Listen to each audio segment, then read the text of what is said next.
বিন্নাবাইদ union BNP ও অঙ্গ সংগঠনের উদ্যোগে ইফতার ও দোয়া মাহফিল অনুষ্ঠিত।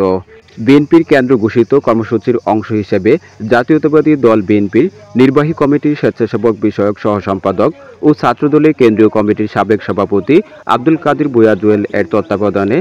নরসিংদীর বেলাবুতে ইফতার ও দোয়া মাহফিল অনুষ্ঠিত হয়েছে। রবিবার নরসিংদী বেলাব উপজেলার বিন্নাবাইদ ইউনিয়ন বিএনপি ও অঙ্গ সংগঠন কর্তৃক আয়োজিত কাশিমনগর উচ্চ বিদ্যালয় মাঠে উক্ত ইফতার ও দোয়া মাহফিল অনুষ্ঠিত হয়।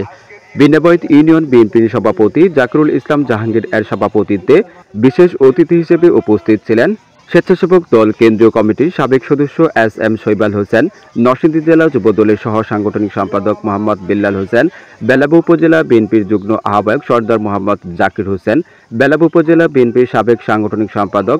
এস.এম. শাহজাহান, উপজেলা যুবদলের সাধারণ সম্পাদক শেখ বিপ্লব হোসেন, বেলাব উপজেলা স্বেচ্ছাসেবক দলের আহ্বায়ক মোহাম্মদ কায়েস মিয়া, বেলাব উপজেলা কৃষক দলের আহ্বায়ক সোহরাব হোসেন টিটু, বেলাব কৃষক দলের সদস্য সচিব মোস্তফা কামাল, বেলাব উপজেলা স্বেচ্ছাসেবক দলের সদস্য সচিব মোহাম্মদ জহুরুল হক সবুজ, বেলাব উপজেলা স্বেচ্ছাসেবক দলের যুগ্ম আহ্বায়ক মোহাম্মদ খোকন ভূঁইয়া, বাজনাব ইউনিয়ন বিএনপি সভাপতি সাখাওয়াত হোসেন সাকের, বিন্নাবাইদ ইউনিয়ন যুবদলের সভাপতি আমির হোসেন, সাধারণ সম্পাদক মোহাম্মদ আয়তুল্লাহ, বিন্নাবাইদ ইউনিয়ন যুবদলের সাংগঠনিক সম্পাদক পারভেজ, বিন্নাবাইদ ইউনিয়ন যুবদলের যুগ্ম সাধারণ সম্পাদক মোহাম্মদ সালমান মিয়া, পাটুলি ইউনিয়ন যুবদলের সভাপতি মোহাম্মদ রুকন, বিন্নাবাইদ ইউনিয়ন বিএনপির সাবেক সভাপতি জাহাঙ্গীর মেম্বার, বিন্নাবাইদ ইউনিয়ন কৃষক দলের আহ্বায়ক জামান, সদস্য সচিব মোহাম্মদ সুমন, স্বেচ্ছাসেবক দলের নেতা রুবেল, ছাত্রদল নেতা মোবারক হোসেন পাপন সহ